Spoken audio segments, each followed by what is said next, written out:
ലാലേട്ടൻ കുറച്ചും കൂടി നമ്മൾ അടുത്ത് നിന്നിട്ട് ഇത് ചെയ്യുന്ന ആളാണ്, കൂടെ നിന്നിട്ട് സംഭവം ചെയ്തത്. പക്ഷേ മമ്മൂക്ക അങ്ങനെയല്ല, മമ്മൂക്ക അകലെ നിൽക്കുന്നുള്ളതല്ല, മമ്മൂക്ക പറയാനുള്ള കാര്യം അപ്പം തന്നെ പറഞ്ഞു കളെ. പുള്ളി ഒരു പുഴ കടന്ന് അപ്പുറത്തൊന്ന് സെറ്റാക്കി കണ്ടിട്ട് ഇതെന്താ ഉണ്ടായത്, ഇതാണോ നിങ്ങൾ സെറ്റ്?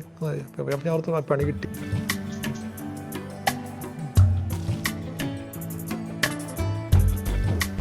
ഇപ്പം നരൻ എന്നുള്ള സിനിമ ചെയ്തപ്പോൾ അതെനിക്കൊരു വെല്ലുവിളിയായിരുന്നു. കാരണം 2005 നരൻ ചെയ്യുന്നത്. അന്ന് ഫ്ലഡ് കണ്ടിട്ടില്ല. ലൊക്കേഷൻ മുള്ളംകൊല്ലി എന്ന് പറയുന്നത് മൊത്തം ഫേക്കായിട്ടുള്ള ഗ്രാമമാണ്.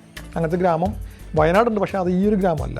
ലാലേട്ടൻ അത് ഓക്കെ ആണെന്ന് പറയുന്നിടത്താണ് പുള്ളി വിശ്വസിച്ച് ഇറങ്ങുന്നത്. ആ ഞാൻ പറയട്ടെ ഒന്ന് സൂക്ഷിക്കണോട്ടാന്ന് പറഞ്ഞാൽ പ്രശ്നമാകും. അപ്പോൾ അവിടെ നമ്മൾ കൊടുക്കുന്നത് ഉറപ്പുണ്ട്. ഈ ആറാട്ട് എന്നുള്ള സിനിമ ചെയ്യുന്ന സമയത്താണ് ലാൽ സാർ എന്നോട് പറഞ്ഞു, അങ്ങനെ ഒരു സാധനം എനിക്ക് വീട്ടിൽ വേണം എന്നുള്ളത്. ഞങ്ങൾ വീട് പണിയുന്നുണ്ട്, ഫ്ലാറ്റ്. അപ്പോൾ എന്താ വെച്ചാൽ ഒരു അക്വേറിയം പോലത്തെ സാധനമാണ് അത്. എൻ്റെ ഡിസൈനറോട് പറഞ്ഞിട്ട് പുള്ളിക്കത് അങ്ങനെ പുള്ളിക്ക് ഒത്രയും പറ്റുന്നില്ല. അപ്പോൾ മാടമ്പിയിൽ ഇദ്ദേഹത്തിൻ്റെ ക്യാരക്ടർ പിശുക്കനായിട്ടുള്ള അദ്ദേഹമാണ്. അപ്പോൾ ആ വീടിനെ നമുക്ക് ഓൾട്ടർ ചെയ്യുന്ന പകരം ഞാൻ നേരെ ഡയറക്ടർ പറഞ്ഞാൽ ഈ വീട് നമുക്ക് മാക്സിമം മോശമായിട്ട് കാണിക്കാം. കാരണം ഒരു പിശുക്കനായ ആളായതുകൊണ്ട് മെയിൻറ്റെയിൻ ചെയ്യത്തില്ല. ഉടയോൺ സിനിമ എൻ്റെ ലൈഫിൽ ഭയങ്കരമായിട്ട് എൻ്റെ വർക്കിനെ എനിക്ക് ബൂസ്റ്റ് ചെയ്യാൻ പറ്റിയ സിനിമയാണ് ഉടയോൺ എന്ന് പറഞ്ഞ സിനിമ. കാരണം ഓരോ പ്രോപ്പർട്ടി നമുക്ക് ഉണ്ടാക്കണമായിരുന്നു. അത് പനയാണല്ലോ, ഇപ്പോൾ എന്ത് ചെയ്യും, പ്ലാവ് എന്ത് ചെയ്യാം, സാധനം കഴിഞ്ഞാൽ പന നമുക്ക് പ്ലാവാക്കാം, അതെങ്ങനെ ആക്കും, നമുക്ക് നോക്കി ചെയ്യാമെന്ന് പറഞ്ഞു. അങ്ങനെ ഒരു പ്ലാവിനെ ഉണ്ടാക്കി പകുതിയോളം വീടിൻ്റെ ഹൈറ്റിലേക്ക് നമ്മൾ ഈ പനയെ മാറ്റിയിട്ട് പ്ലാവാക്കി. അപ്പോൾ ഒരു വൈഡ് ഫ്രെയിം വന്നു കഴിഞ്ഞാൽ പകുതി പ്ലാവും പിന്നെ പനയായിരിക്കും. ഒരു സിനിമയുടെ ദൃശ്യഭാഷയെ നിശബ്ദമായി രൂപപ്പെടുത്തുന്ന ആളുകളാണ് സൃഷ്ടാക്കളാണ് ആർട്ട് ഡയറക്ടേഴ്സ് അഥവാ പ്രൊഡക്ഷൻ ഡിസൈനേഴ്സ്. ഇന്ന് നമ്മളോട് കൂടെയുള്ളത് മലയാള സിനിമയ്ക്ക് നിരവധി ദൃശ്യലോകങ്ങൾ സമ്മാനിച്ച പ്രഗത്ഭനായ art director and production designer Shri Joseph Nellickal സാറാണ്. സാർ നമസ്കാരം, വെൽക്കം ടു ദ ഷോ. അപ്പോൾ ആദ്യ സിനിമ മുതൽ തുടങ്ങാം. അതായത് മീശ മാധവൻ മുതലാണ് സാറ് മലയാളം ഇൻഡസ്ട്രിയിലേക്ക് കാലുവെച്ച് കയറുന്നത്. അപ്പോൾ മീശ മാധവൻ വെച്ച് നോക്കുമ്പോൾ ഇന്നിപ്പോൾ ഭീഷ്മപർവം കഴിഞ്ഞു. അന്നുള്ള ജോസഫ് നെല്ലിക്കലും ഇന്നുള്ള ജോസഫ് നെല്ലിക്കലും തമ്മിൽ എങ്ങനെയാണ് ഒരു എവല്യൂഷൻ, അല്ലെങ്കിൽ പിന്നെ ആ ഒരു ആർട്ട് ഡയറക്ടർ അല്ലെങ്കിൽ പ്രൊഡക്ഷൻ ഡിസൈനർ എന്നുള്ള രീതിയിലുള്ള ഒരു കാര്യങ്ങൾ? ഓക്കെ, എൻ്റെ ഒരു തുടക്കകാലമായിരുന്നു. 2002 ആക്ച്വലി മീശ മാധവൻ എന്ന സിനിമ ചെയ്യുന്നത്. അതിനു മുമ്പ് 1-2 സിനിമകളിൽ പുറത്തൊക്കെ ചെയ്തിരുന്നു. ഒരു 2 ഹോളിവുഡ് മൂവിയിലാണ് ഞാൻ അസിസ്റ്റൻ്റ് ആദ്യം വർക്ക് ചെയ്യുന്നത്. അതിനുശേഷം 3 സിനിമകളിൽ അസിസ്റ്റൻ്റായിട്ട് തന്നെ മുത്തുരാജിൻ്റെ ഒപ്പം വർക്ക് ചെയ്തിരുന്നു. ഒന്ന് ഒളിമ്പ്യൻ അന്തോണിയാദം, പിന്നെ രണ്ടാം ഭാവം, പിന്നെ ദേവദൂതൻ. അപ്പോൾ ഈ സിനിമകളിൽ നിന്ന് വർക്ക് ചെയ്തതിന് ശേഷമാണ് ഞാൻ മീശ മാധവനോട്ട് ഇൻഡിപെൻഡൻ്റ് ആയിട്ട് മാറുന്നത്. അത് 2002 എന്ന് പറയുമ്പോൾ നമുക്കറിയാം, അന്ന് നമുക്ക് സോഷ്യൽ മീഡിയ ഇല്ല, നമുക്ക് റെഫറൻസുകൾ എടുക്കാൻ വേണ്ടിയിട്ട് അധികം ഗൂഗിള് തുടങ്ങി വരുന്ന സമയത്തേ ഉള്ളൂ. അപ്പോൾ ആ ഒരു കാലഘട്ടത്തിൽ സിനിമയിലോട്ട് വരിക എന്ന് പറയുന്നത് തന്നെ ഒരുപാട് സിനിമകളിൽ വർക്ക് ചെയ്യുന്നതിൽ മാത്രമാണ് അന്നത്തെ കാലഘട്ടങ്ങളിൽ നമുക്ക് മെയിൻ സ്ട്രീമിലോട്ട് വരാൻ പറ്റുന്നത്. പക്ഷേ അവിടെ എൻ്റെ കൂടെ എനിക്ക് തോന്നുന്നത് എന്നെ വിശ്വസിക്കുന്ന ദൈവം എന്നോട് ഉണ്ടായിരുന്നു. 3 സിനിമ കഴിയുമ്പോൾ എനിക്ക് പെട്ടെന്ന് ഇൻഡിപെൻഡൻ്റ് ആകാൻ പറ്റി. അപ്പോൾ അന്ന് നമ്മൾക്ക് ബഡ്ജറ്റ് റെസ്ട്രിക്റ്റഡാണ്, ഇപ്പോഴും കുറവൊന്നുമില്ല, അങ്ങനെ തന്നെയാണ്. പക്ഷേ അന്ന് മീശ മാധവൻ്റെ ടോട്ടൽ പടത്തിൻ്റെ ബഡ്ജറ്റ് എനിക്ക് തോന്നുന്ന ഒരു 1.5 കോടിയൊക്കെ ഉള്ളൂ ആ പടത്തിൻ്റെ ബഡ്ജറ്റിൽ. അപ്പോൾ എനിക്ക് സിനിമ ചെയ്യാൻ കിട്ടുന്ന ബഡ്ജറ്റ് 3 ലക്ഷം രൂപയാണ്. അപ്പോൾ 3 ലക്ഷത്തിനകത്താണ് ആ സിനിമ കംപ്ലീറ്റും ചെയ്തു കൊടുക്കേണ്ടത്. പക്ഷേ അന്ന് എന്നെ വിശ്വസിച്ചിട്ട് ആ സിനിമയിലോട്ട് ഞാൻ വരുമ്പോൾ എന്നെ വിശ്വസിച്ച് ഡയറക്ടറും ആ ഒരു പ്രൊഡ്യൂസറും ആ ഒരു സിനിമ ഏൽപ്പിക്കുമ്പോൾ, അതായത് ആ ദൃശ്യം എങ്ങനെയാണോ മീശ മാധവൻ എന്ന് പറഞ്ഞാൽ ചേക്ക് എന്ന് പറഞ്ഞ ഗ്രാമം, ഒറിജിനലായിട്ട് ചേക്ക് എന്ന് പറഞ്ഞ ഗ്രാമം ഇല്ല. അപ്പോൾ നമ്മൾ ക്രിയേറ്റ് ചെയ്യുന്നതാണ് ആ ഗ്രാമം. അപ്പോൾ ആ ഗ്രാമം ക്രിയേറ്റ് ചെയ്യുന്നത് ഒരു സ്ഥലത്ത് മാത്രമല്ല, അത് പാലക്കാടുണ്ട്, ഒറ്റപ്പാലത്തുണ്ട്, മങ്കരയിലുണ്ട്, പൊള്ളാച്ചിയിലുണ്ട്, അങ്ങനെ പല ഭാഗങ്ങളിൽ ചുറ്റിച്ചിട്ടാണ് ആ കഥയുടെ ഓരോ ലൊക്കേഷനിലും കണ്ടെത്തുന്നത്. അപ്പോൾ അത് തന്നെ അന്ന് ഒരു 5-6 മാസം ലൊക്കേഷൻ കണ്ടു നടന്നിട്ടുണ്ട്. ഇപ്പോൾ നേരം മറിഞ്ഞു, ഇപ്പോൾ അങ്ങനത്തെ ഒരു സാഹചര്യം ആവശ്യമില്ല. അപ്പോൾ അന്ന് പുതിയതായിട്ടുള്ള പ്രദേശങ്ങൾ തേടിയെടുക്കണമായിരുന്നു, പുതിയ വീടുകൾ വേണം. അപ്പോൾ അങ്ങനെ ഒരു 5-6 മാസം ലൊക്കേഷൻ കണ്ടതിന് ചെയ്തതിന് ശേഷമാണ് നമ്മൾ മങ്കരയിലൊരു വീട് ഫിക്സ് ചെയ്യുന്നത്. അപ്പോൾ അന്നത്തെ കാലഘട്ടത്തിൽ ഈ ഒരു ഹണ്ടിങ്ങിന് വേണ്ടി എടുക്കുന്ന സമയം വളരെ കൂടുതലായിരുന്നു. പുതിയ സ്ഥലങ്ങൾ വേണം, പുതിയ ദേശങ്ങൾ വേണം, പുതിയ ആളുകൾ വേണം എന്നൊക്കെ ചിന്തയിൽ പോയിക്കൊണ്ടിരിക്കുന്നതാണ് അങ്ങനെ സംഭവിച്ചത്. അപ്പോൾ ഒപ്പം എന്നെ വിശ്വസിച്ച് ഏൽപ്പിക്കുന്ന സാധനത്തിനകത്ത് ഞാൻ എന്ത് പുതുമ കൊടുക്കാൻ പറ്റുമെന്നുള്ള ചിന്തയിലും ഞാൻ ആ പടത്തിൽ വരുന്നത്. അപ്പോൾ അന്നൊക്കെ ഞാൻ ചെറുതായിട്ട് മുളകൾ കൊണ്ടും പാള കൊണ്ടൊക്കെ ഞാൻ ഹാൻഡ് മെയ്ഡ് ഐറ്റംസുകൾ ഉണ്ടാക്കുമായിരുന്നു. അപ്പോൾ അങ്ങനത്തെ ഒരു മെറ്റീരിയൽസ് ഈ സിനിമയിൽ ഉപയോഗിക്കാമെന്ന് തീരുമാനിച്ചു. കാരണം ഇത് ഗ്രാമവുമായിട്ട് ഇഴകിച്ചേർന്ന് നിൽക്കുന്ന സിനിമയായതുകൊണ്ട് ആ ഗ്രാമത്തിൽ കാണുന്ന വസ്തുക്കൾ വെച്ചിട്ട് തന്നെ കാണുന്ന ഓരോ ഫ്രെയിമുകളും ഭംഗിയാക്കി പോകാൻ പ്ലാൻ ചെയ്തു. അങ്ങനെ കുമാർ സാറോട്, അതിൻ്റെ ക്യാമറ കുമാർ സാർ ഓരോ ഫ്രെയിമിലും ഞാൻ എന്തെങ്കിലും ഒബ്ജക്റ്റ് തരാമെന്ന് പറഞ്ഞു. പുള്ളി വെച്ച് കാണിക്കാൻ പറഞ്ഞു. അങ്ങനെ ഓരോ സമയത്തും ഓരോ മെറ്റീരിയൽസ് വെച്ച് കാണിക്കുമായിരുന്നു. കാണിക്കും പുള്ളിക്ക് ഓക്കെ പറയും. അങ്ങനെയാണ് ആ പടത്തിനകത്ത് ത്രൂ ഔട്ട് ഓരോ ഫ്രെയിമിലും എന്തെങ്കിലും ഒബ്ജക്റ്റിൽ ഉണ്ടാകും, ഒന്നെങ്കിൽ റൈറ്റ് സൈഡിൽ അല്ലെങ്കിൽ ലെഫ്റ്റ് സൈഡിൽ അല്ലെങ്കിൽ പുറകിൽ നിൽക്കുന്ന ബാക്ക് ഡ്രോപ്പിൽ, അങ്ങനെ എല്ലാം പായും പുല്ലുകളും കൊട്ടയും കയറും ഇതൊക്കെ ഉപയോഗിച്ചിട്ടുള്ള മെറ്റീരിയൽസ് ആയിരുന്നു. അപ്പോൾ ആ ഒരു അന്നത്തെ കാലഘട്ടത്തിൽ ആ ഒരു കലാസംവിധാന രീതി വളരെ പുതുമയറിഞ്ഞതുകൊണ്ട് പിന്നീട് വന്ന ഒരുപാട് സിനിമകളിൽ ഒരുപാട് ആളുകൾ, എൻ്റെ കൊളീഗ്സ് ആയിക്കോട്ടെ മറ്റുള്ള ആയിക്കോട്ടെ, ആ ഒരു ഫോർമാറ്റിലേക്ക് വരാൻ നോക്കിയിരുന്നു, ആ ഒരു നാച്ചുറലായിട്ടുള്ള സാധനങ്ങൾ വെച്ചുകൊണ്ട്. അന്ന് ഞാൻ കൂടുതലും നമുക്ക് വേസ്റ്റായി പോകുന്ന മെറ്റീരിയൽസാണ് കൂടുതൽ ഉപയോഗിച്ചിരുന്നത്, പാഴ്വസ്തുക്കൾ ഉപയോഗിച്ചിട്ടാണ്. അപ്പോൾ അന്നത്തെ കാലഘട്ടത്തിൽ നിന്ന് പിന്നെ ഓരോ വർഷങ്ങൾ കഴിയുന്തോറും പയ്യെ പയ്യെ മാറിക്കൊണ്ടിരുന്നു ആ ഒരു കലാസംവിധാനത്തിൽ. ഇപ്പോൾ ലാസ്റ്റ് ഞാൻ ചെയ്തപ്പോൾ ഭീഷ്മ കഴിഞ്ഞിട്ട് വീണ്ടും ഞാനിപ്പോൾ അമൽനീരത്തിൻ്റെ പടം തന്നെയാണ് ബാച്ചലർ പാർട്ടി 2 ഇപ്പോൾ ചെയ്തുകൊണ്ടിരിക്കുന്നത്. അത് എൻ്റെ 101ാമത്തെ സിനിമയാണ് ആക്ച്വലി. അപ്പോൾ ആ സിനിമയിൽ എത്തിക്കഴിഞ്ഞപ്പോഴത്തേക്കും നമ്മളെ സഹായിക്കുന്ന, അന്ന് നാച്ചുറലായിട്ടുള്ള ഒരുപാട് എലിമെൻറ്റ് സഹായിക്കുന്നുണ്ടെങ്കിൽ ഇപ്പം നമ്മളെ സഹായിക്കുന്ന കുറേശ്ശെ നാച്ചുറലിനേക്കാൾ ഉപരി നമുക്ക് മെറ്റീരിയൽസ് എല്ലാം കിട്ടും, പക്ഷേ ഐഡിയാസും സഹായിക്കുന്ന ഒരുപാട് ഓപ്ഷൻസ് ഉണ്ട്. ഇപ്പോൾ ഈവൻ പ്രത്യേകിച്ച് AI വന്നപ്പോഴത്തേക്കും ആ AI നമ്മൾ കടമെടുക്കുകയാണ്. അപ്പോൾ എൻ്റെ ടെക്നിക്കൽ നോളജിൻ്റെ തൊട്ട് ഞാൻ പുതിയ സാധനം അപ്ഡേറ്റ് ചെയ്യുമ്പോഴത്തേക്കും എനിക്ക് കിട്ടുന്ന ഔട്ട്പുട്ട്, ഞാൻ വിഷ്വലി കാണുന്ന ഔട്ട്പുട്ടിനെ എനിക്ക് ഡയറക്ടറെ കാണിക്കാൻ പറ്റും, ഇതായിരിക്കും നമ്മുടെ ഔട്ട്പുട്ട്. അപ്പോൾ പുള്ളിക്കത് കുറച്ചും ഹാപ്പി ആവും. കാരണം നമ്മൾ മാൻമെയ്ഡിൽ ചെയ്യുന്നതിനേക്കാളും കുറച്ചും കൂടി വലിയ ഔട്ട്പുട്ട് AI കിട്ടുമ്പോൾ ആ ഔട്ട്പുട്ടിലേക്ക് ഞാൻ എത്താൻ വേണ്ടി ശ്രമിക്കുകയാണ്. അങ്ങനെ വരുമ്പോഴത്തേക്കും ഞാൻ കൊടുക്കുന്ന സെറ്റുകളും ഞാൻ ക്രിയേറ്റ് ചെയ്യുന്ന ഓരോ പ്രോപ്സുകളെല്ലാം ആ ഒരു കുറച്ചും കൂടി അപ്ഗ്രേഡഡ് വേർഷനിലേക്ക് എനിക്ക് കൊടുക്കാൻ പറ്റും. ഞാനും അതിലേക്ക് എത്തിപ്പെടാൻ വേണ്ടി ശ്രമിച്ചുകൊണ്ട്. അപ്പോൾ ഈ ഒരു കഴിഞ്ഞ 2002-2003 ഞാൻ 2026 വന്ന് നിൽക്കുമ്പോൾ കാലഘട്ടം മാറുന്നതനുസരിച്ച് ഞാൻ അപ്ഡേറ്റ് ചെയ്യാൻ പഠിക്കുന്നു, അപ്ഡേറ്റ് ചെയ്യുന്നു. അപ്പോൾ ഞാൻ കൊടുക്കുന്ന മെറ്റീരിയൽസിന് വ്യത്യാസം ഉണ്ടാകുന്നു, ഞാൻ കൊടുക്കുന്ന വിഷ്വൽസിന് വ്യത്യാസം ഉണ്ടാകുന്നു. ഇതാണ് അന്നത്തെ സിനിമയും ഇന്നത്തെ സിനിമയും തമ്മിലുള്ള, അല്ലെങ്കിൽ ആർട്ട് തമ്മിലുള്ള വ്യത്യാസം വരുന്നത്.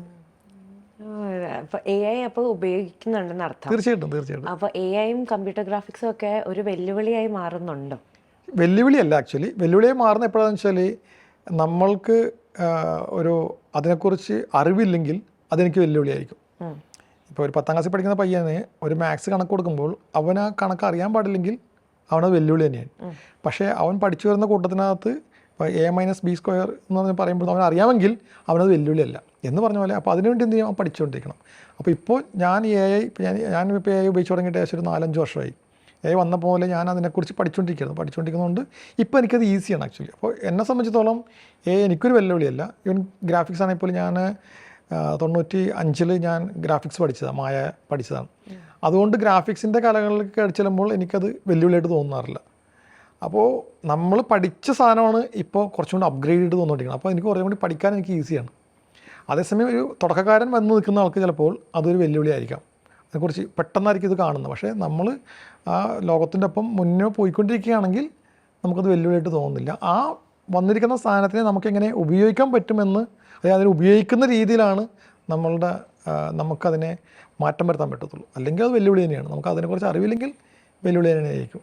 ഇപ്പം 101ാമത്തെ സിനിമയിലെത്തി നിൽക്കുമ്പോൾ വെല്ലുവിളികളുടെ കാര്യം പറയുമ്പോൾ ഈ 101 സിനിമകൾ ചെയ്തതിൽ ഏറ്റവും ഡിഫിക്കൽട്ടായിട്ടുള്ള ഒരു മൂവി പറയുകയാണെങ്കിൽ ഇതായിരിക്കും? 2 സിനിമയാണ് എനിക്ക് ഡിഫിക്കൽട്ടായിട്ട് തോന്നിയത്. 2 സിനിമ വെച്ചാൽ പ്രാക്ടിക്കൽ 2 തരത്തിലുണ്ടായിരുന്നു. അതായത് പ്രാക്ടിക്കലായിട്ട് ഉണ്ടാകുന്ന ഒരു ഡിഫിക്കൽറ്റി ഉണ്ടായിരുന്നു. ഒന്ന് ഉടയ എന്ന് പറഞ്ഞ സിനിമയിൽ ചെയ്തപ്പോഴത്തേക്കും, ആ സിനിമ 2004 പടം ചെയ്തിരുന്നത്. മോഹൻലാൽ സാർ ഡബിൾ റോൾ ചെയ്ത പടമാണ് ഉടയൻ. പക്ഷെ അത് കൊമേഴ്ഷ്യലി ഹിറ്റല്ലായിരുന്നു.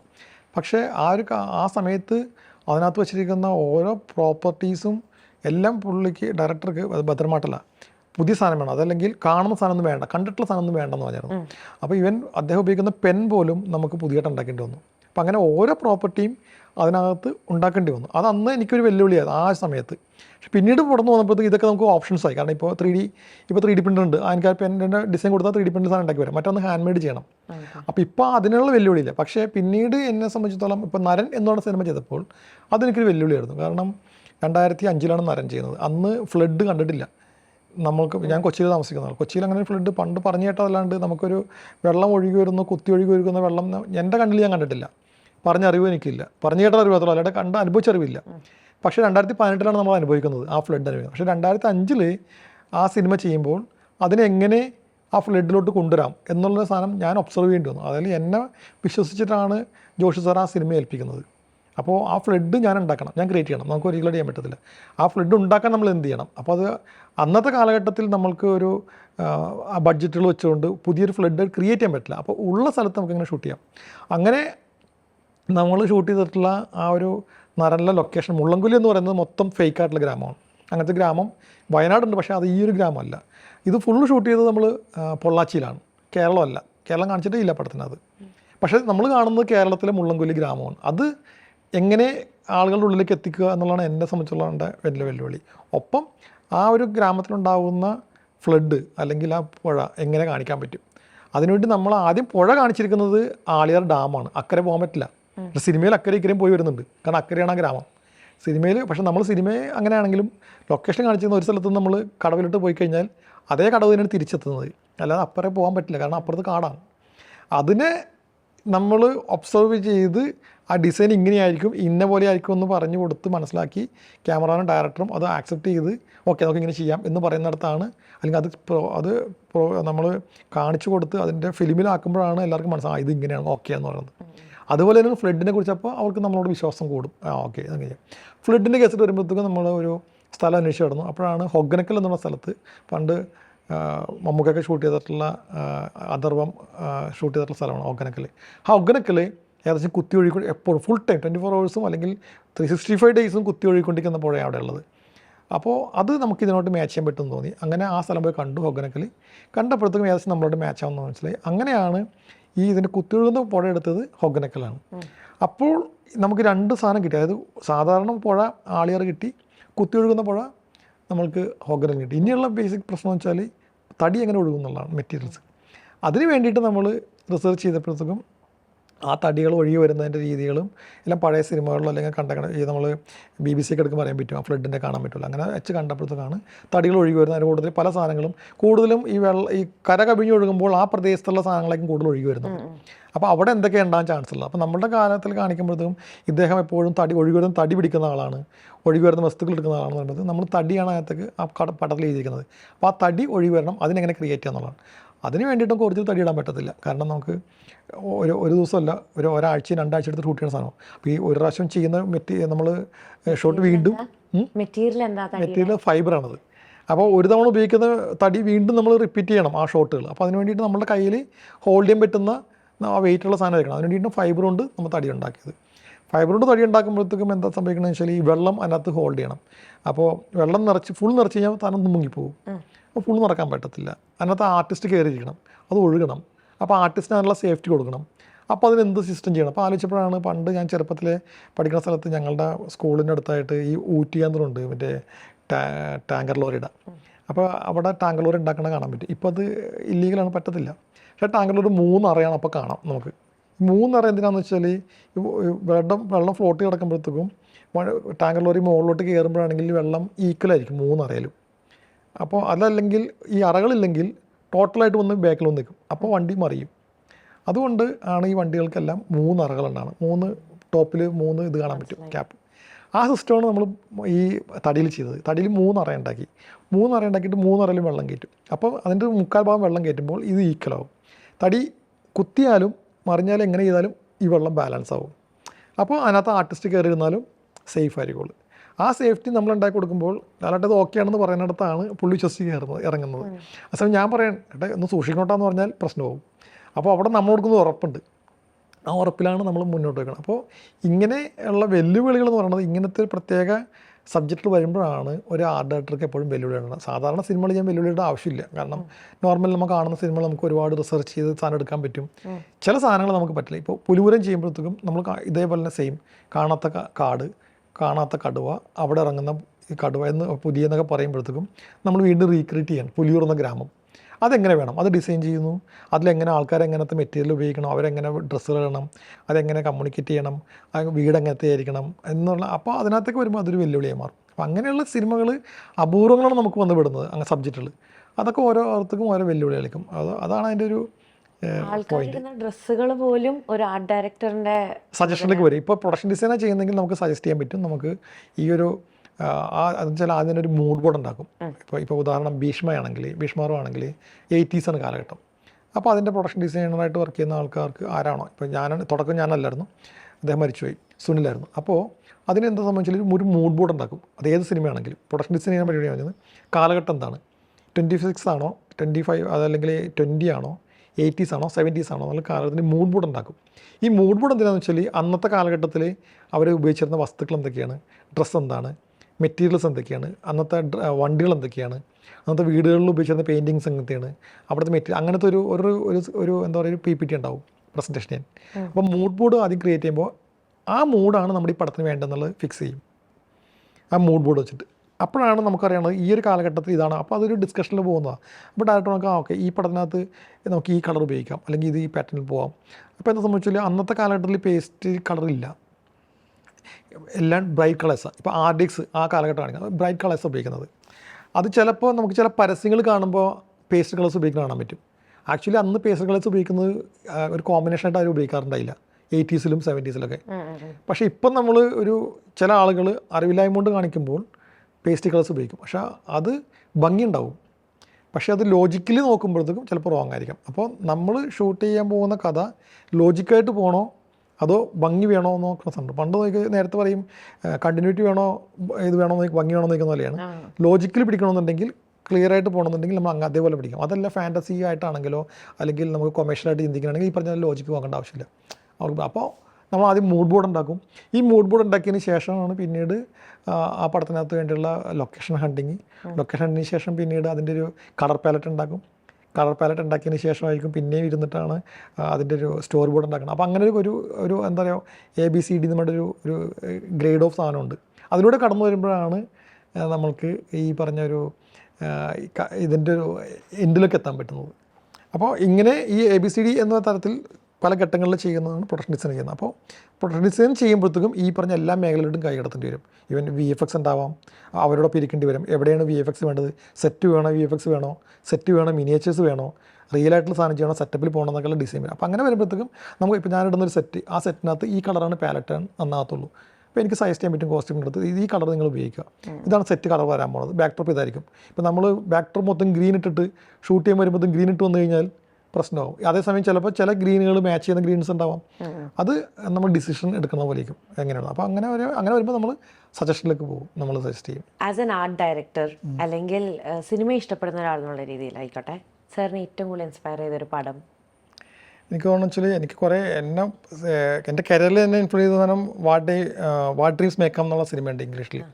അതെന്ന് വെച്ചാൽ പെയിൻറ്റിങ്സ് ആണ് മൊത്തം, അതിൻ്റെ ഒരു വേൾഡ് എന്ന് പറഞ്ഞ സാധനം. അത് ഭയങ്കരമായിട്ട് എന്നെ ഒരു ഇൻസ്പയർ ചെയ്ത പടമാണ്. കാരണം അങ്ങനത്തെ ഒരു സിനിമയൊക്കെ ചെയ്യാൻ പറ്റിയിരുന്നെങ്കിൽ നമുക്ക് എവിടെ പോയാനെന്നുള്ള ചിന്തിക്കുന്ന സാധനമാണ്. അപ്പോൾ അതിലും ഇതുപോലെ സെറ്റ് റീക്രിയേറ്റ് അതിനകത്ത് ആ പടം കണ്ടു കഴിഞ്ഞാൽ അത് നായകൻ അദ്ദേഹത്തിൻ്റെ ഭാര്യയുടെ അടുത്ത് മരിച്ചു കഴിഞ്ഞിട്ട് പോകുന്ന സാധനമുണ്ട്. അതൊരു വേൾഡ് കാണിച്ചിരിക്കുന്നത് മൊത്തം റിയൽ വേൾഡാണ്, പക്ഷേ നടന്നു കഴിയുമ്പോഴാണ് അതെല്ലാം പെയിൻറ്റിങ്സ് എന്ന് അറിയുന്നത് എന്ന് പറഞ്ഞാൽ അങ്ങനത്തെ ഒരു സിനിമ. അത്രയും നല്ലൊരു ഭയങ്കരമായിട്ട് ഇൻഫ്ലുവൻസ് സിനിമയായിരുന്നു അതിൻ്റെ യുജീനോ അങ്ങനെ ഒരു പേരുള്ള പ്രൊഡക്ഷൻ ഡിസൈനകത്ത് രണ്ട് പേര് വർക്ക് ചെയ്തിട്ടുണ്ട് പ്രൊഡക്ഷൻ ഡിസൈനായിട്ട്. അപ്പോൾ അത് കുറേ സെറ്റുകളും അങ്ങനെ അതിനുവേണ്ടി ഒരുപാട് സമയം എടുത്ത് ചെയ്തിട്ടുള്ള സെറ്റാണ് അത് സാധനം.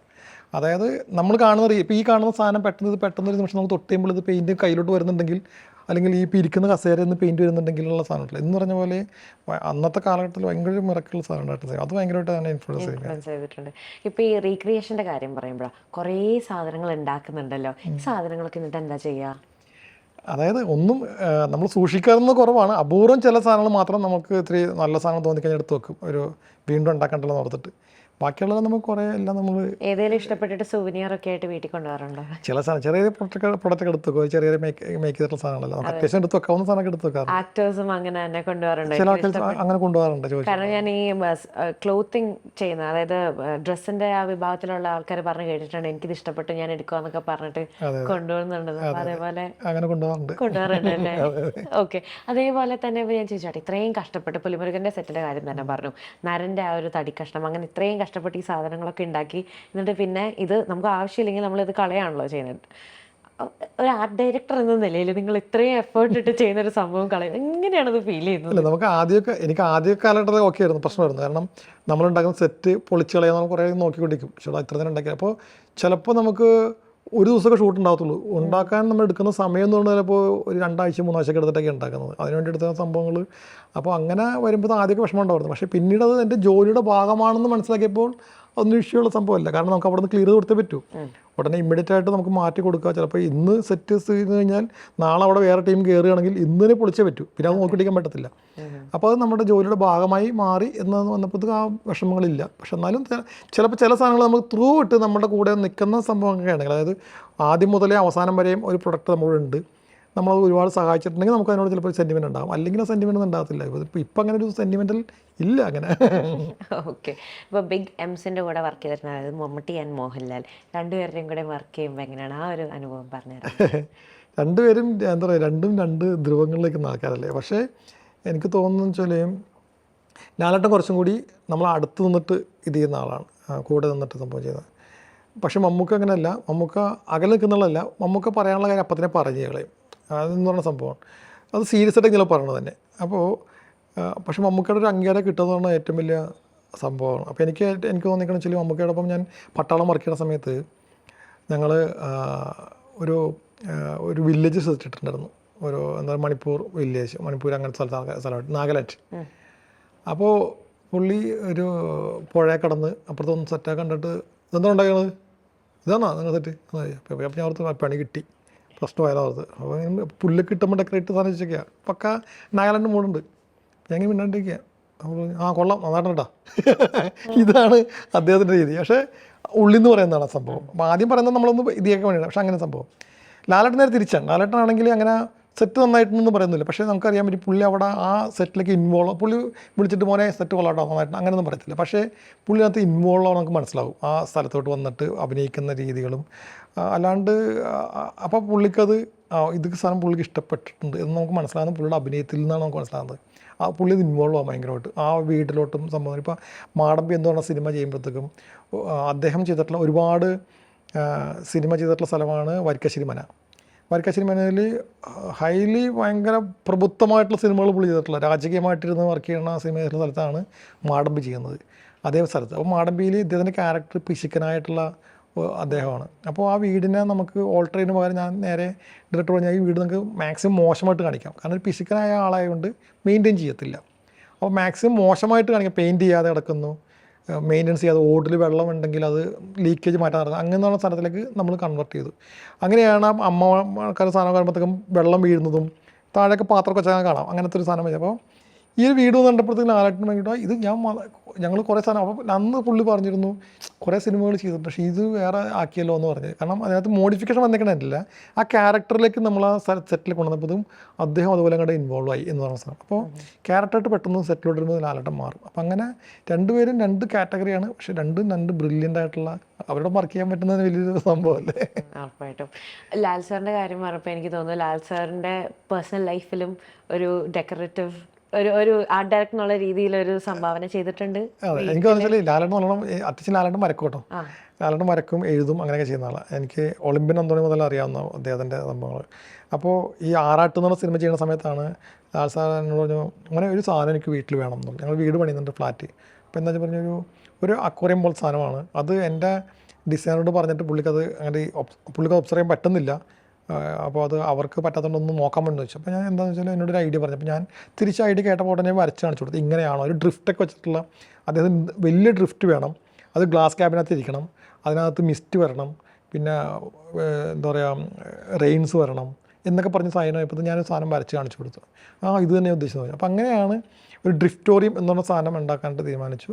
അങ്ങനെ ലാൽ സാറിൻ്റെ ഫ്ലാറ്റ് പോയി കണ്ടു. അപ്പോൾ അവിടെ ഇന്ത്യൻ ഡെക്കറേഷൻ നടക്കുന്നത് ഓൾറെഡി. അപ്പോൾ അതിനകത്തേക്ക് നമ്മൾ ഒരു പ്ലേസ്മെൻറ്റ് കണ്ടു.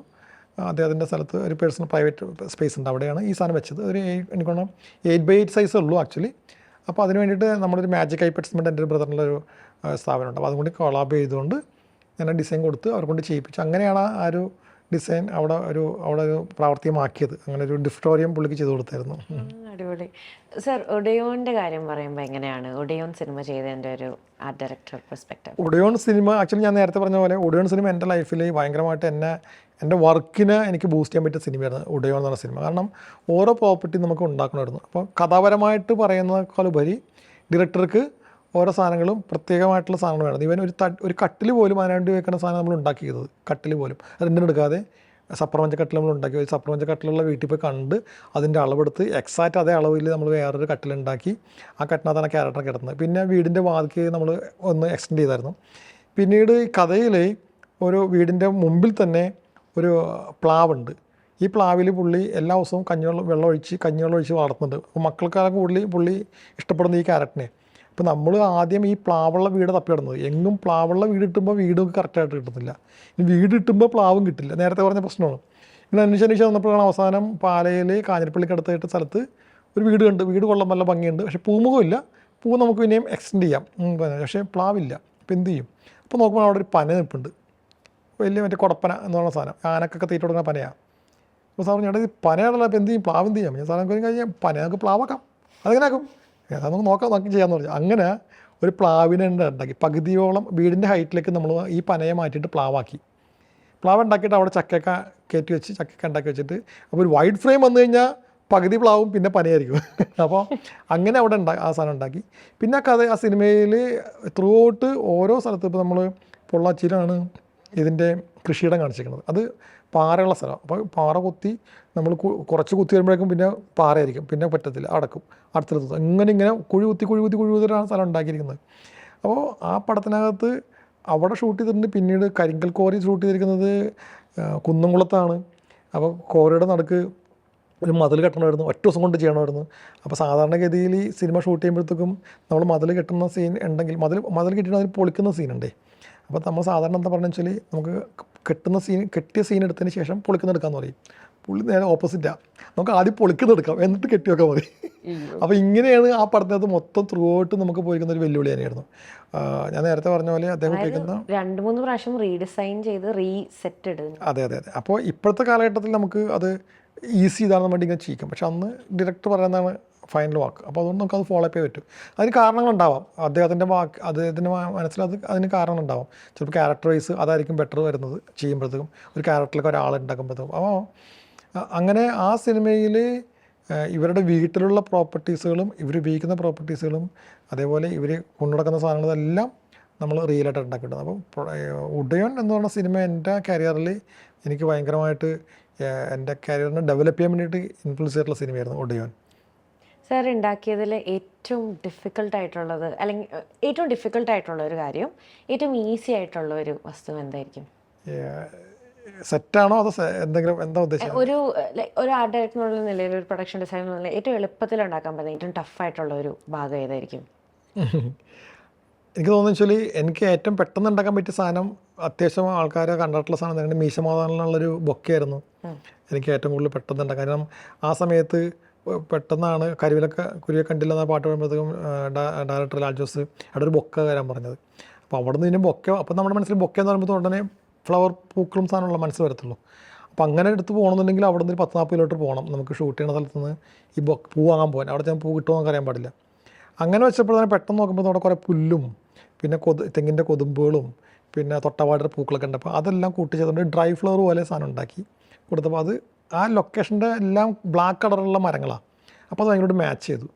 അപ്പോഴാണ് നമുക്ക് മനസ്സിലാകുന്നത് ഒരു ലൊക്കേഷനിൽ നിന്ന് എടുക്കുന്ന മെറ്റീരിയൽസ് വെച്ചിട്ടൊരു സാധനം ഉണ്ടാക്കി കഴിഞ്ഞാൽ ആ ലൊക്കേഷൻ ഭയങ്കര ആപ്റ്റ് ആവുന്നുള്ളത്.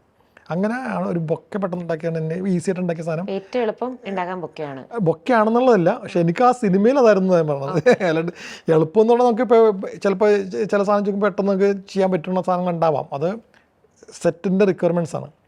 പിന്നെ നമ്മൾക്ക് എനിക്ക് തോന്നുന്നു ഈ ഏറ്റവും പ്രോബ്ലമായിട്ട് തോന്നിക്കുന്ന സെറ്റുകളെന്ന് പറയുന്നത്, ഒന്ന് ആലോചിച്ച് നോക്കണം എന്തായാലും. പക്ഷേ എനിക്ക് തോന്നുന്നു പുലിമുരുകനെ കുറിച്ച് ഞാനൊരു ടൈം ഉണ്ടായിരുന്നില്ല. ടൈം എന്ന് വെച്ചാൽ 10-15 ദിവസം കൊണ്ട് ചെയ്യണം. കാരണം ആ സിനിമയുടെ ക്ലൈമാക്സ് ഹാനോയിൽ എടുക്കാൻ വേണ്ടി പ്ലാൻ ചെയ്തിരുന്നത്, വിയറ്റ്നാമിൽ. അങ്ങനെ ലൊക്കേഷൻ കാണാൻ വേണ്ടി പോയിക്കൊണ്ടിരുന്ന സമയത്താണ് അത് അവിടെ ചെന്നപ്പോഴാണ് മനസ്സിലായത് അവർക്ക് ഞാൻ പോയിട്ടുണ്ടായില്ല. നമ്മുടെ ഡയറക്ടറും ക്യാമറമാനും ടീമൊക്കെ പോയപ്പോഴാണ് അവിടെ പ്രാക്ടിക്കൽ അല്ലാതെ മനസ്സിലായത്. അപ്പോൾ നമുക്ക് ഡേറ്റായി ഓൾറെഡി. അപ്പോൾ ഇനി ഇമ്മീഡിയറ്റ് ആയിട്ട് സെറ്റിലേക്ക് പോകണം. അപ്പോൾ അങ്ങനെ വന്നപ്പോഴത്തേക്കും ഒരു 15-20 ദിവസത്തിനുള്ളിലായിട്ട് ഈ ക്ലൈമാക്സ് ഗുഹ സെറ്റ് ഇടണമായിരുന്നു. അതിനുവേണ്ടി നമ്മൾ വൈറ്റ് ലേല അടുത്തുള്ള സ്ഥലത്താണ് സെറ്റ് ഇട്ടത്. അതപ്പോൾ ഞാൻ ചലഞ്ചായിട്ട് എടുക്കേണ്ടി വന്നു. അത് കാരണം അത്രയും മെറ്റീരിയൽ ഫൈബറും സാധനങ്ങൾ വെച്ചിട്ട് ഉണ്ടാക്കിയിട്ട് സാധനം എടുത്ത് ഉണ്ടാക്കുക എന്നുള്ള സാധനം ഒരു ചലഞ്ച് തന്നെയാണ്. അപ്പോൾ അതൊരു അന്ന് ഇപ്പോൾ അത് നമുക്ക് ആൾക്കാരെ മാൻ പവർ കൂട്ടി സമയം ചെയ്യാൻ പറ്റും. പക്ഷേ ആ ഒരു സമയത്ത് ഒരു 10 വർഷം മുമ്പ് നമുക്ക് കുറച്ച് ബുദ്ധിമുട്ടായിരുന്നു. അപ്പോൾ അത് പക്ഷേ എനിക്ക് കുറച്ച് ടഫായിട്ടുള്ള സാധനമായിരുന്നു അന്നത്തെ പുലിമുരുകൻ്റെ ഗുഹ ഇട്ടത്. ഒരു ആർട്ട് ഡയറക്ടർ എന്ന നിലയിൽ കിട്ടിയ ഏറ്റവും വലിയ അംഗീകാരം എന്തായിരിക്കും? അംഗീകാരം എന്ന് വെച്ചാൽ ചിലപ്പോൾ സെറ്റിൽ വന്നിട്ട് ഇത് തട്ടി നോക്കിയിട്ട് ഇത് സെറ്റായിരുന്നല്ലേ എന്ന് ചോദിക്കുന്നിടത്താണ് എനിക്ക് തോന്നുന്നത്. എനിക്ക് ആദ്യം എനിക്കതങ്ങനെ കിട്ടി തോന്നിയിരിക്കണം സംബന്ധിച്ചാൽ ഞങ്ങൾ ഭാഗ്യവിധേയത ചെയ്യണ സമയത്ത് സത്യൻ സാറിൻ്റെ പടം ജയറാമേട്ടൻ അഭിനയിക്കുന്നത്. അപ്പോൾ ജയറാമേട്ടൻ്റെ വീട് സെറ്റാണ്. ഒരു പുഴത്തീരത്തൊക്കെ തിരിഞ്ഞിരിക്കുന്ന വീടാണ്. ആ വീടിന് വേണ്ടി ഞങ്ങൾ കുറേ അന്വേഷിച്ചിരുന്നു. കാരണം പുഴത്തീരത്തേക്ക് വീട് തിരിഞ്ഞിരിക്കാൻ വേണം, പുറകിലൂടെ ഓട്ടോറിക്ഷ വന്ന് നിൽക്കാൻ വേണം, കാരണം ഈ കേബിൾ ടിവിയുടെ വണ്ടി വരാൻ വേണം. അപ്പോൾ ഇത് എല്ലായിടത്തും കിട്ടുന്നില്ല, അങ്ങനത്തെ തറവാടിട്ടില്ല. അങ്ങനെ ഞങ്ങൾ പുറകിൽ കൂടി വീട് വരുന്ന ചമ്പക്കുളത്തിന് വീട് കണ്ടു. പുറകിൽ കൂടി വീട്ടിൽ ഫ്രണ്ടിൽ മുറ്റമുണ്ട്, പിന്നെ പുഴയുണ്ട്. പക്ഷേ പൂമുഖങ്ങളൊന്നുമില്ല. നമുക്കെപ്പോഴും തറവാടെന്ന് പറയുമ്പോഴത്തേക്കും കൂടുതലും സീക്വൻസുകൾ നടക്കുന്നത് പൂമുഖത്തായിരിക്കും. അപ്പം അങ്ങനെ എക്സ്റ്റെൻഡ് ചെയ്യും, വരാന്തയും ഇതെല്ലാം എക്സ്റ്റെൻഡ് ചെയ്യേണ്ടി വരും. അങ്ങനെ ആ പടത്തിനകത്ത് ഈ വീട് എക്സ്റ്റെൻഡ് ചെയ്ത് ഓടക്കിട്ട് റെഡിയാക്കി കുട്ടപ്പനാക്കി എല്ലാം കഴിഞ്ഞ് ഷൂട്ട് തുടങ്ങി. ഒരാഴ്ച കഴിഞ്ഞപ്പോഴാണ് ജയറാമേട്ടന് മനസ്സിലാവുന്നത് സെറ്റാണെന്നുള്ളത്. അത് ഭയങ്കര ഒരു ത്രില്ലായിരുന്നു. ഇതിപ്പോൾ എന്നോട് പല പ്രാവശ്യവും ഈ ഒരു കോൺവെർസേഷൻ നമ്മൾ ഈ ഒരു സംഭാഷണത്തിൽ സാർ പറഞ്ഞൊരു കാര്യമുണ്ട്, പറ്റിച്ചു. അപ്പോൾ ഇപ്പം ഞാനിതൊക്കെ ആലോചിക്കുമ്പോൾ ഭാഗ്യദേവതയുടെ സെറ്റ്, പുലിമുരുകൻ, നരൻ, ഇതൊക്കെ ആലോചിക്കുമ്പോൾ നമ്മൾ ഇനി ആ സിനിമ കാണുമ്പോൾ വേറൊരു രീതിയിലായിരിക്കും എനിക്ക് തോന്നുന്നു കാണാൻ. അതേപോലെ തന്നെ ഇപ്പോൾ സാറ് ഒരു സ്ക്രിപ്റ്റ് വായിക്കുമ്പോൾ ആദ്യം തലയിൽ കൂടെ പോകുന്നത് എങ്ങനെ സെറ്റ് ഇടണം എന്നുള്ളൊരു രീതിയിലാണോ, അത് ഒരു പ്രേക്ഷകനായിട്ടിരുന്ന് കാണുന്നത്, അങ്ങനെ ഒരു കാര്യമാണോ? അല്ല, ആദ്യം ഞാൻ സിനിമയിലോട്ട് വായിക്കുന്നത് അതിൻ്റെ ഇപ്പോഴത്തെ ഒരു പ്രശ്നമാണ് ഞാൻ പറഞ്ഞത്. എനിക്കിപ്പോൾ സബ്ജക്റ്റ് വായിക്കുമ്പോഴത്തേക്കും പ്രേക്ഷകൻ എന്നുള്ളതിൽ ഇപ്പോൾ സബ്ജക്റ്റ് വായിക്കണം. ആദ്യം പ്രേക്ഷകൻ എന്നുള്ള വായിക്കുമ്പോഴത്തേക്കും അതിനകത്ത് ന്യൂനതകൾ എനിക്ക് കിട്ടും. എന്നിട്ട് ഞാൻ അവരോട് സംസാരിക്കുന്ന പ്രശ്നങ്ങളുണ്ട്, എങ്ങനെയുണ്ട്, എന്നിട്ട് ഞാൻ അവരോട് ഒന്ന് ഒരു ഓപ്പൺ ചർച്ചയിൽ വെക്കും. ചിലപ്പോൾ അവരത് അംഗീകരിക്കും, ചിലപ്പോൾ അംഗീകരിക്കത്തില്ല. അതിനുശേഷമാണ് ഞാൻ ആദ്യമായി പിന്നെ തീരുമാനിക്കുന്നത് ആ പടം ചെയ്യണോ വേണ്ടെന്നുള്ളത്. കാരണം എൻ്റെ ഒരു ഉള്ളിൽ ചിലപ്പോൾ ഒരു ഫൈറ്റ് നടക്കും, ഇത് പ്രശ്നവും, വേണോ വേണ്ട എന്നുള്ളത്. അതിനുശേഷം ഞാൻ അടുത്ത റീഡിംഗ് ഉണ്ട് എൻ്റെ, അപ്പോഴാണ് ഞാൻ ഡിസിഷൻ എടുക്കുക, ഇത് വർക്ക് ചെയ്യാം. ചിലപ്പോൾ സബ്ജക്റ്റ് മോശമാണ്, എന്നാലും വർക്ക് ചെയ്യാം, കാരണം ടീം നല്ലതായിരിക്കും. ചിലപ്പോൾ നമുക്ക് ടീം നല്ലതാണ്, പക്ഷേ സബ്ജക്റ്റ് പ്രശ്നമാണ്, അതിൽ ചിലപ്പോൾ വിടും എന്ന് പറഞ്ഞ പോലെ. അപ്പോൾ അതിനുശേഷം അടുത്ത റീഡിങ്ങിനകത്താണ് ഈ പറഞ്ഞ ക്യാരക്ടേഴ്സ് നമ്മൾ തലയിൽ കയറ്റുന്നത്. എവിടെയാണ് ഈ സ്ഥലം, ലൊക്കേഷൻ എങ്ങനത്തെ വേണം, പ്രോപ്പർട്ടീസ് എന്തൊക്കെ വരും, അങ്ങനെ ടോട്ടൽ നമ്മൾ ആ സിനിമ കാണുന്ന രീതിയിൽ എൻ്റെ ഒരു വിഷൻ വരും അന്നത്തേക്ക്. അങ്ങനെ വായിക്കുമ്പോഴത്തേക്കാണ് നമുക്ക് ബ്രേക്ക് ഡൗൺ വരുന്നത്, എന്തൊക്കെ വേണം, എന്തൊക്കെ പറയുന്നത്. അപ്പോൾ ഒരു ബഡ്ജറ്റൊക്കെ കാൽക്കുലേറ്റ് ചെയ്യാൻ പറ്റും, ഏകദേശം ഈ പടത്തിൽ ഇത്ര ധാരണ വരും എന്നുള്ള സാധനം വരും. അങ്ങനെ ഇപ്പോൾ ഒരു ആർട്ട് ഡയറക്ടറാണ് സാർ, അപ്പോൾ എപ്പോഴും ഉള്ളിൽ ഇങ്ങനെ ഒരു ക്രിയേറ്റിവിറ്റി കാര്യങ്ങളുണ്ടാവുമല്ലോ. ഇപ്പോൾ എവിടെ പോയി കഴിഞ്ഞാലും, ഈ ഒരു ചായക്കടയിൽ പോയി കഴിഞ്ഞാലും, എവിടെയെങ്കിലൊക്കെ പോയി കഴിഞ്ഞാൽ ഇങ്ങനെ ആലോചിക്കാറുണ്ട്, ഇവിടെ ഇങ്ങനെയാക്കാം, അവിടെ അങ്ങനെയാക്കാം, എന്നിട്ട് ഈ സജഷൻസ് ഒക്കെ എപ്പോഴും മനസ്സിൽ കൂടെ ഉണ്ടാകാറുണ്ട്. അപ്പോൾ നമുക്ക് അതായത് ഇപ്പോൾ ഞങ്ങൾ ഒരു വീട്ടിലോട്ട് ഇപ്പോൾ ലൊക്കേഷൻ കാണാൻ ചെന്ന് കഴിയുമ്പോഴത്തേക്കും നമ്മളവിടെ സെറ്റ് ഇടാൻ കാരണം എന്താ, അവിടെ അതില്ലാത്തതുകൊണ്ടാണല്ലോ. ഒരു വീട്ടിൽ ചെല്ലുമ്പോഴത്തേക്കും ഒരു മുറിയില്ല, അല്ലെങ്കിൽ അവിടെ ഒരു എക്സ്റ്റൻഷൻ ഇല്ല, അല്ലെങ്കിൽ ഒരു കടയിൽ ചെല്ലുമ്പോൾ അവിടെ ഇരിക്കാനുള്ള സ്പേസ് ഇല്ല. അപ്പോൾ നമ്മൾ എക്സ്റ്റെൻഡ് ചെയ്യും. അപ്പോൾ ഈ അവിടുത്തെ ന്യൂനതകളിലേക്കാണ് നമ്മൾ ഇറങ്ങി ചെല്ലുന്നത്. അപ്പോൾ നമ്മളൊരു സ്ഥലത്ത് ചെല്ലുമ്പോഴത്തേക്കും ഇവിടെ ഇതാമായിരുന്നു എന്നുള്ള സാധനം നമുക്ക് ആദ്യം കയറും, ഒരു വിഷൻ വരും നമുക്ക്. പ്രത്യേകിച്ച് നമുക്ക് അതിൻ്റെ ഒരു പശ്ചാത്തലം ഉണ്ടെങ്കിൽ, ഇപ്പോൾ നേരത്തെ പറഞ്ഞ പോലെ ഒരു ചായക്കട വെറുതെ കാണുമ്പോഴത്തേക്കും ഇവിടെ ഇങ്ങനെ, പക്ഷേ അവിടെ പോയിട്ട് ഞാൻ നിൽക്കുന്ന എനിക്ക് ഇരിക്കാൻ സ്ഥലമില്ലെങ്കിൽ ഞാൻ ചിന്തിക്കും ഇവിടെ ഒരു കസേര എഴുതി ഇടാമായിരുന്നു, അവിടെ സ്പേസ് ഉണ്ട്, അവരിട്ടില്ല. അപ്പോൾ അത് അവരുടെ ന്യൂനതയാണ്. അപ്പോൾ അതാണെങ്കിൽ അപ്പോൾ അവിടെ ചോദിക്കണം, എനിക്കൊരു ഇപ്പോൾ എനിക്ക് പരിചയമാണെങ്കിൽ ഇടാൻ എനിക്കൊരു കസേര, അല്ലാതെ ഇങ്ങനെ ഇട്ട പ്രശ്നമാവോ, ഇല്ല അത് ഇങ്ങനെ പ്രശ്നമാവോ, ഇങ്ങനെ ഇടാം, ഓപ്ഷൻ കൊടുക്കാൻ പറ്റും. അപ്പോൾ ഒരു സ്ഥലത്ത് ചെല്ലുമ്പോൾ അതിൻ്റെ ന്യൂനത എന്താണോ ആ ന്യൂനത പരിഹരിക്കുക എന്നുള്ളതാണ് ആർട്ട് ഡയറക്ടറുടെ ജോലി. സെറ്റിലായിക്കോട്ടെ അല്ലെങ്കിൽ നമ്മൾ റിയൽ ആയിക്കോട്ടെ. അപ്പോൾ റിയലായിട്ടിരിക്കുന്ന സമയത്ത് നമ്മൾ ചെല്ലുമ്പോഴത്തേക്കും നമ്മൾ ഇരിക്കാം, കംഫർട്ടാണെങ്കിൽ പിന്നെ നമ്മളെക്കുറിച്ച് ആലോചിക്കത്തില്ല. ഇപ്പോൾ നമ്മളൊരു വീട്ടിൽ ചെല്ലുന്നു, എനിക്കവിടെ ഇരിക്കാൻ സോഫയുണ്ട്, കാണാൻ ഫ്രണ്ടിൽ ടി വി ഉണ്ട്, മുമ്പിൽ ചായ കൊണ്ട് ഞാൻ അതിനെക്കുറിച്ച് ആലോചിക്കില്ല. ഞാൻ വീട്ടിൽ നിൽക്കുമ്പോൾ എനിക്ക് ഇരിക്കാൻ സ്ഥലമില്ല, ഒരാൾ വരാൻ വെയിറ്റ് നിൽക്കുന്നു, അപ്പോൾ ഞാൻ ആലോചിക്കും എന്തുകൊണ്ട് ഇരിക്കാൻ സ്ഥലമില്ല, അവിടെ ഇവർക്ക് ഇടാമായിരുന്നില്ലേ. അപ്പോൾ അപ്പോൾ ഒരു സ്ഥലമില്ല എന്ന് പറയും. ആ സ്ഥലം ഇങ്ങോട്ട് എക്സ്റ്റെൻഡ് ചെയ്ത് നമുക്ക് ഇരിക്കാമായിരുന്നല്ലോ എന്ന് ചോദിക്കാൻ പറ്റും. അപ്പോഴാണ് നമ്മൾ ചിന്തിക്കുന്നത്. അപ്പോൾ അങ്ങനെയാണ് നമ്മൾ സാധനം പോകുന്നത്. ഇപ്പോൾ സംവിധായകരുടെ കാര്യം പറഞ്ഞു, കുറച്ചും കൂടി ചാലഞ്ചിങ് ആയിട്ട് വർക്ക് ചെയ്തിട്ടുള്ളത് ആരായിരിക്കും? കുറച്ചും കൂടി സാറിന് ചാലഞ്ച് തരുന്ന ആരായിരിക്കും? എനിക്ക് ചലഞ്ചിങ് ആയിട്ട് തോന്നിയേക്കുന്നത് ആക്ച്വലി രണ്ട് പേരാണ്, ഇപ്പോൾ കൂടുതൽ ചലഞ്ചായിട്ടുള്ളത്. ഒന്ന് അമൽ നീരദാണ്. അത് ടെക്നിക്കൽ ലെവലിലുള്ള ചലഞ്ചാണ് ആക്ച്വലി. അതായത് അദ്ദേഹത്തിന് എല്ലാ മേഖല അറിയാം, കാരണം പഠിച്ച കക്ഷിയാണ്. അതുകൊണ്ട് തന്നെ ക്യാമറയെക്കുറിച്ച് അറിയാം, ആർട്ടിനെക്കുറിച്ച് അറിയാം, എഡിറ്റിങ്ങിനെ കുറിച്ച് അറിയാം, മ്യൂസിക്കിനെ കുറിച്ച് അറിയാം. അത് നമുക്ക് സിനിമയിൽ കാണാൻ പറ്റും പുള്ളിയുടെ. അപ്പോൾ അദ്ദേഹത്തിൻ്റെ വർക്ക് ചെയ്യുമ്പോഴത്തേക്കും പുള്ളി എന്താണോ മനസ്സിൽ കണ്ടിരിക്കുന്നതെന്ന് കൊടുക്കാൻ ഞാൻ ബാധ്യസ്ഥനാണ്. അപ്പോൾ പുള്ളി തരുന്ന റെഫറൻസിനൊക്കെ നന്നായിട്ട് എനിക്ക് കൊടുക്കാൻ പറ്റണം. അപ്പോൾ അതെനിക്കൊരു ചലഞ്ച് തന്നെയാണ് അദ്ദേഹത്തിന് വർക്ക് ചെയ്യുമ്പോൾ. കാരണം ഒരു സാധനം കൊണ്ട് വെച്ചിട്ട് ഇതാണെന്ന് പറഞ്ഞാൽ എനിക്ക് പറ്റിക്കാൻ പറ്റത്തില്ല. എന്നാൽ സിനിമയിൽ നമുക്ക് ഒരുപാട്, ഞങ്ങളെന്ന് പറഞ്ഞ ആൾക്കാരെ സിനിമ പറ്റിക്കുന്ന ആൾക്കാരാണ് ആർട്ട് ഡയറക്ടേഴ്സ് എന്ന് പറയുന്നത്. കാരണം ഇല്ലാത്ത സാധനം കാണിച്ചു കൊടുക്കുന്നതാണ്. അപ്പോൾ ഇത് തന്നെ പലതവണ ചിലപ്പോൾ ഒരു ഡയറക്ടർക്ക് ചിലപ്പോൾ എല്ലാ ഡയറക്ടേഴ്സിനും ഒരു മെറ്റീരിയൽസ് അറിയണമെന്നില്ല കൊടുക്കുമ്പോൾ. അപ്പോൾ നമ്മൾ കൊടുക്കുന്ന സാധനം അവർ നമ്മളെ വിശ്വസിച്ചിട്ട് അതവർ ഷൂട്ട് ചെയ്യും. ചിലപ്പോൾ അത് ഫേക്ക് ആയിരിക്കാം, ചിലപ്പോൾ ഔട്ട്പുട്ട് വരുമ്പോൾ വേറെ ആൾ പറയുമ്പോഴേക്കും ഒരു അവിടെ വെച്ചത് തെറ്റായെന്ന് പറയുന്നത്. ഇത് എന്നെ മാത്രമല്ല, ഞാൻ ചെയ്യുന്നുണ്ട്, പല ആൾക്കാരും ചെയ്യുന്നുണ്ടാവാം, ചെയ്യാതിരിക്കുന്നുണ്ടാവാം. അപ്പോൾ ഈ അമൽ നീരദിൻ്റെ ഒപ്പം വർക്ക് ചെയ്യുമ്പോൾ എനിക്കൊരു ചലഞ്ചാണ്. കാരണം അദ്ദേഹം എന്താണോ മനസ്സിൽ കണ്ടിരിക്കുന്നത് അതിന് കൊടുക്കാൻ പറ്റണം, അതിനേക്കാൾ അപ്പുറം കൊടുക്കാൻ പറ്റണം എന്നുള്ളത് എൻ്റെ ഒരു ചലഞ്ചാണ്. അപ്പോൾ അത് എനിക്ക് വലിയ ചലഞ്ചായിട്ട് തോന്നുന്നുണ്ട്. രണ്ടാമത്തെ കക്ഷി ജോഷി സാറാണ്. അത് ചലഞ്ച് എന്ന് പറയുന്നത് എക്സ്പീരിയൻസ് കൊണ്ടുള്ള ചലഞ്ചാണ്. കാരണം ഞാനൊക്കെ ജനിക്കുന്ന സമയത്ത് സിനിമ തുടങ്ങിയ ആളാണ്. അപ്പോൾ അദ്ദേഹം കടന്നു പോകുന്നേക്കണ ഒരു മേഖലയുണ്ട്, കണ്ടേക്കണ ഓരോ സിനിമ കണ്ടേക്കണ വ്യൂ ഉണ്ട്. ഇപ്പോഴും അദ്ദേഹം എന്നെപ്പോലെ ഞാൻ പഠിച്ചുകൊണ്ടിരിക്കുന്ന ആളാണ്. അതായത് പുതിയ സിനിമ എങ്ങനെ ഉണ്ടാക്കാം. അപ്പോൾ അദ്ദേഹത്തിന് വർക്ക് ചെയ്യുമ്പോൾ ആ എക്സ്പീരിയൻസിൻ്റെ കൂടെ എനിക്കെത്താൻ പറ്റണം. അതെനിക്കൊരു ചലഞ്ചാണ്. അദ്ദേഹം എന്നെ വെച്ചിട്ട് സാധനം എടുക്കുമ്പോൾ എന്നോടൊരു കാര്യം നീ ചെയ്യണമെന്ന് പറയുമ്പോൾ എന്നെ വിശ്വസിച്ച് വരണം. ആ വിശ്വാസത്തിന് തിരിച്ച് ഞാൻ കൊടുക്കാൻ പറ്റണം. അതൊരു വലിയ ചലഞ്ചാണ്. അപ്പോൾ ഈ രണ്ടും രണ്ട് കാറ്റഗറിയാണ് ആക്ച്വലി. ഈ പറഞ്ഞ ആൾക്കാർ രണ്ടും. സാറ് ടെക്നിക്കലി ഒരു സ്കൂളിൽ പഠിച്ച ആളല്ല, പക്ഷേ എക്സ്പീരിയൻസ് കൊണ്ട് സിനിമ ഉണ്ടാക്കുന്ന ആളാണ്. അമൽ നീരദ് ടെക്നിക്കലി പഠിച്ച ആളാണ്, അതിൽ നിന്നാണ് എക്സ്പീരിയൻസ് വന്നുകൊണ്ടിരിക്കുന്നത്. രണ്ടും വ്യത്യാസമുണ്ട്. ഇനി ഇതില്ലാത്ത ആൾ, മറ്റുള്ള ആൾക്ക് ചലഞ്ച് ഇല്ല എന്നുള്ളതല്ല, ബാക്കി എല്ലാവരും ചലഞ്ച് തന്നെയാണ്. ഓരോ ഡയറക്ടേഴ്സും സിനിമ എടുക്കാൻ വരുമ്പോഴത്തേക്കും അത് ഒരു ബമ്പർ ഹിറ്റും സൂപ്പർ ഹിറ്റ് ആവണമെന്ന് പ്രതീക്ഷിച്ച് വരുന്ന ആൾക്കാർ തന്നെയാണ്. അവർ ഒരു സബ്ജക്റ്റ് ചൂസ് ചെയ്യുമ്പോഴത്തേക്കും എൻ്റെ സബ്ജക്റ്റ് നല്ലതായിരിക്കും എന്ന് പറഞ്ഞിട്ട് വരുന്ന ആൾക്കാരാണ്. അതിനകത്ത് പിന്നീട് ഉണ്ടാകുന്ന മിസ്റ്റേക്കുകളുണ്ടാവാം, അത് ഒരു കൂട്ടായ്മയിലുണ്ടാകുന്ന മിസ്റ്റേക്കുകളുണ്ടാവാം, അല്ലെങ്കിൽ അത് ജനങ്ങളെ അക്സെപ്റ്റ് ചെയ്യാത്ത രീതിയിലുണ്ടാകാം. അപ്പോൾ ചലഞ്ച് വരുന്നത് ഇങ്ങനെയാണ്. സബ്ജക്റ്റിൻ്റെ ബേസ് ചെയ്ത് അങ്ങനത്തെ ആളോട് ചലഞ്ച് വരും. നേരത്തെ ഞാൻ ഡയറക്ടേഴ്സിനെ പറഞ്ഞത്.